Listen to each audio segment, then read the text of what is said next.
Hi, everybody. Tom Van Hoy with Pitt State Baseball Coach Matt Murray on this edition of the PSU Baseball Insider Show. Gorillas lost 3-4 home to Kearney. MIAA play last weekend. Won Thursday 6-5. Brad Foss, the game-winning RBI in the 10th. Ended a 12-game conference losing streak.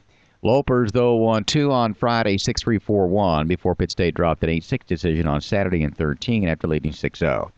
Pitt State now 16-30 on the year, 11-25 in the MIAA. 13 of 14 conference teams. Lincoln's 0-32. The Gorillas finished regular season play this weekend at Northwest Missouri in Maryville. Was originally scheduled Friday afternoon, doubleheader Saturday, noon game on Sunday, which is the normal MIAA schedule. But it's been changed because of potential bad weather in that part of the country up near Maryville. Now we'll play 2 doubleheaders Friday and Saturday, set to go at 1 and 3:30 both days. Here's Pitt State baseball coach Matt Murray on the Kearney series. Hey Tom, well thank you for having me on today. And yes, we were at home versus Nebraska Kearney. Nebraska Kearney is well coached, well played. I thought weekend on their behalf. I thought they did a nice job of creating pressure when they needed to. And Kearney's young. I don't know. They might have had one senior positional guy, but outside of that, they're young type club, and I just I think the coaching staff does a wonderful job. We game one felt like Tyler Thompson once again pitched really well, and we give up 3 runs in the third, I believe there, and as noted in previous games, for us a big inning would be 3 runs or more. Typically 90% we think or more is there's a walk or a hit by pitch or an error in there, and in that that game one, their 3-run inning, there certainly was an error and a wild pitch and a walk and another walk, and so but we continued to push there, and Ryan McKay came in and did an outstanding job on the back end to secure the win, and games 2 and 3 were certainly same type of game, and once again in game 2 I thought Court wasn't his best stuff of the year, but for a freshman, he's just been outstanding. I thought he had another nice start for us. Kind of bumped up in the fourth. We had a 4-run inning there, and of course there's 2 walks and kind of a miscommunication, botch type bunt on defense, and end up getting beat in game 2. Game 3, James Fitzgerald did a nice job. And right there in that 5th inning, we give up 3 runs and 2 walks, and what we would like to have to be a double play, 4-6-3. Second baseman going to his left a little bit,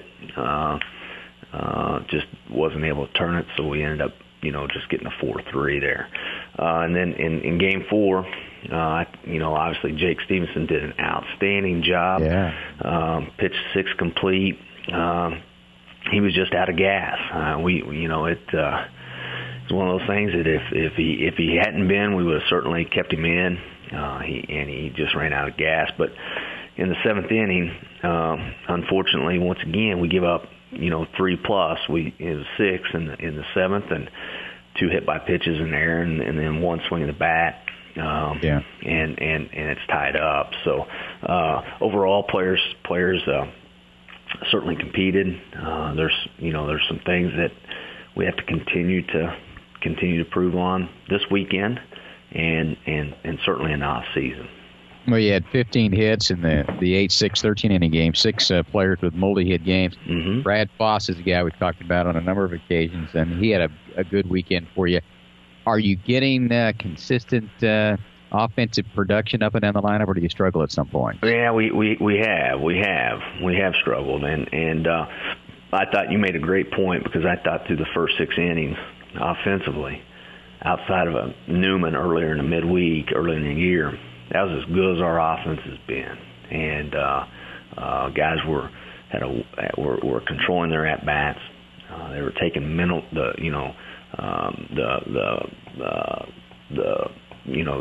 I thought pitches that could have been in the past been swing and miss at. I thought we did a nice job of taking there.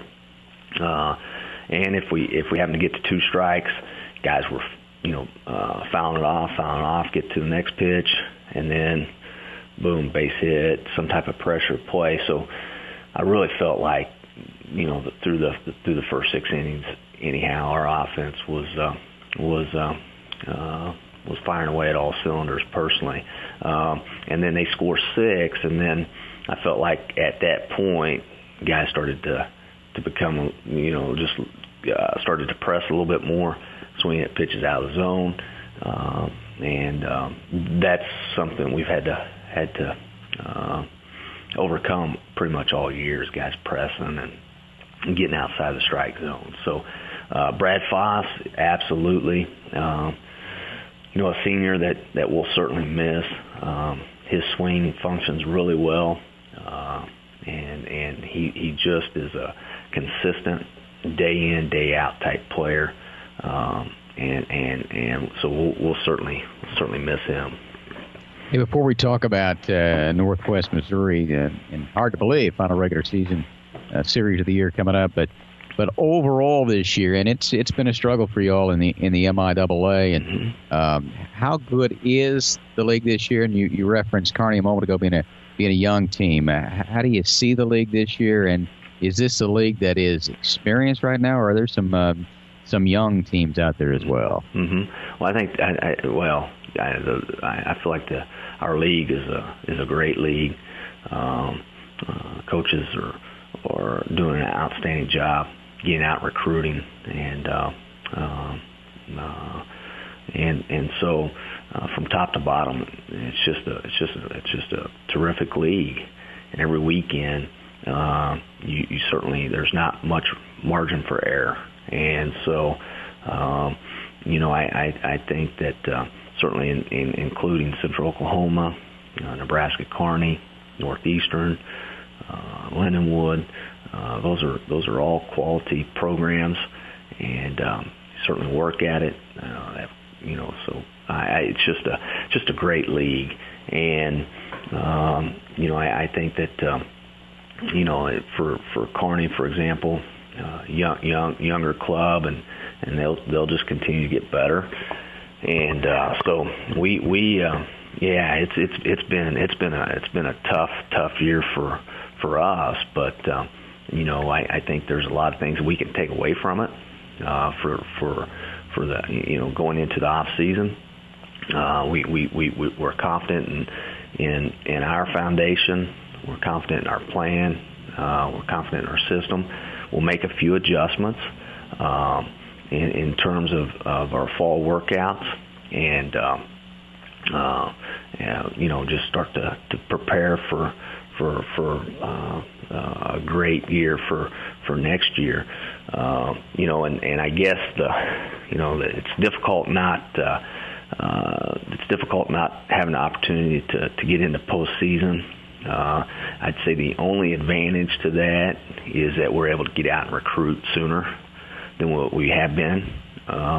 So that'll be our plan is to get out and start recruiting and being on the road several weeks before what we've had a chance to do in the past. We'll come back in a wrap-up show, and I do want to talk about a number of different things, from scholarships to how competitive you think Pitt State is in terms of facilities and things like that. We'll do that at a later time. But okay. I did want to ask, though, for people that don't know, a Lindenwood, for example, a lot of these teams in this league, they're field turf, they've got nice stadiums, and in baseball, as we know, recruits can walk in and see what they're going to play, and it makes a big difference, doesn't it? Well, it certainly does. And there are programs, universities in our league that are continuing to improve their facilities, as mentioned, Lindenwood. Just a neat ballpark there, Lou Brock Field, and well done. And they just completed, field turf infield and field turf outfield, and Missouri Western recently just finished a facility. That's a neat ballpark, and they've done an outstanding job, and they're it's just kind of across the board right now. And the nice thing about our facility is that the setting's there.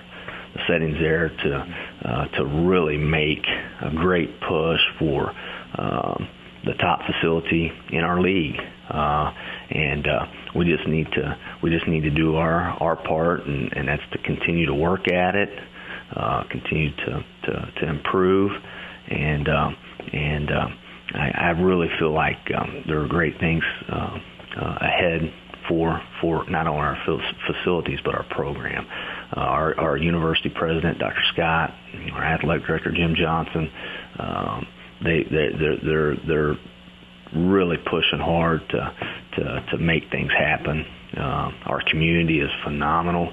The support for baseball in our area is phenomenal, and I just think that we keep on pushing. And our facility, although it's not there yet, our facility, I feel like, will be at top of the league at some point.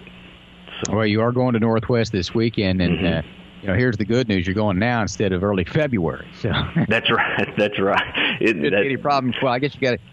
I mean, it's kind of like it has been all year long. You've kind of had to adjust because of the weather. So you're going to play now 2 on Friday, 2 on Saturday? Yes, sir. Yeah, and we a typical standard weekend is Friday through Sunday, and Coach Lowe at Northwest made the decision to move it to Friday, Saturday.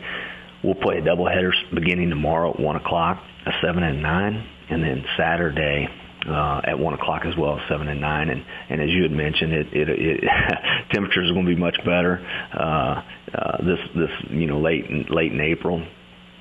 So I think we're looking at like 75. Winds are going to be a little high out of the south tomorrow, and then I think they even pick up more on Saturday when the temperatures climb up to 80. So it'll be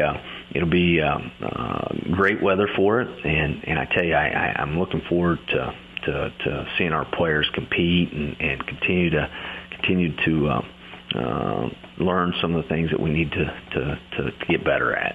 Are you in a situation where you're not having the year you really envisioned this year, that this is a Final Four game series where you want to take a look at some kids, or what's your approach in that regard? Well, we'll certainly play it straight up, and you're right. Our expectations are clear in regards to what we would like to do, and that's to win our league. And I know that sounds, that's way out there, but that's certainly our expectations, and to win an NCAA regional and get a berth into the College World Series located in Cary, North Carolina, and so no, not necessarily. We're gonna play it straight up, and I'm certainly looking to see our players compete, play within what we're trying to do, continue to teach, continue to learn, and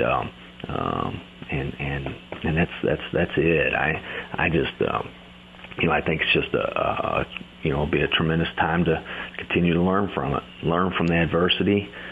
It's certainly not something that, as you had mentioned, not something we'd envisioned, and but that's okay. I mean, we just have to learn from it, and not panic necessarily, just learn from it and get better, and so we're going to continue that. One other note before we wrap it up here, and I think people that have followed college baseball or followed your program and these shows know that there are some 7-inning games that are played. Does that change, and particularly if they're doubleheaders, I guess, does that change who you pitch, how you manage, based on the fact it's only a 7-inning game? I think so, Tom. Yeah. I think it would be. I think it's wise ultimately to put your top two arms in the 7-inning game, and theoretically you'd like to see that starter go the complete 7, and you're not in a position to have to use your bullpen as much. So if you're to play, your traditional 9 on Friday and 2 7s on Saturday, 9 on Sunday, if you had to use your bullpen in that 9 on Friday, that would give them a day to rest during the 2 7s on Saturday, and then have them come back on Sunday. So I think there's a lot of merit in our thought, anyhow, is to pitch your what would be your top 2 arms in the 7th. It's a shortened game. Offensively, we're going to create more pressure early in the game compared to in the 9. Not that we don't try to do that all the time, but so we would prefer to play the 9s, of course. Kind of set up as Division I. A 9 on each game, but I guess to help answer, the 7s are certainly a different type of game, and we prefer to have our 2 better arms. So we'll have Tyler Thompson pitch tomorrow in the 7, and then Court Lesmeister pitch on Saturday in the 7. That's Pitt State baseball coach Matt Murray on this edition of the PSU Baseball Insider Show. Seems hard to believe, but the season does come to an end for Pitt State this weekend with 4 games at Northwest Missouri State. And again, doubleheaders on Friday and Saturday, a schedule change because of potential weather that way. Set to go 1 and 3:30 both days. I'm Tom Van Hoy. Tom Van Hoy.